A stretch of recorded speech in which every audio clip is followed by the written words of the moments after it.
નમસ્કાર, હું કીર્તિ જગતાપ સ્વાગત કરું છું આપનું પબ્લિક ઇન્ડિયન ન્યૂઝમાં। જાણીએ આજના સમાચાર। ભારે વાવાઝોડા અને વરસાદને કારણે થયેલ નુકસાન।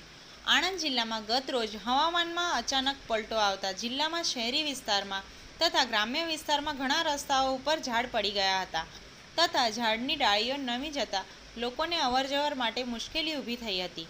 આ ઉપરાંત ઘણી જગ્યાએ વીજ થાંભલા નમી પડ્યા હતા। આણંદ જિલ્લા કલેક્ટર શ્રી પ્રવીણ ચૌધરીએ એક્શન મોડમાં ત્વરિત કાર્યવાહી હાથ ધરી હતી। તેમના માર્ગદર્શન હેઠળ તાકીદે વિવિધ વિભાગોમાં સંકલન કરીને ટીમ બનાવીને કાર્યવાહી કરવામાં આવી હતી।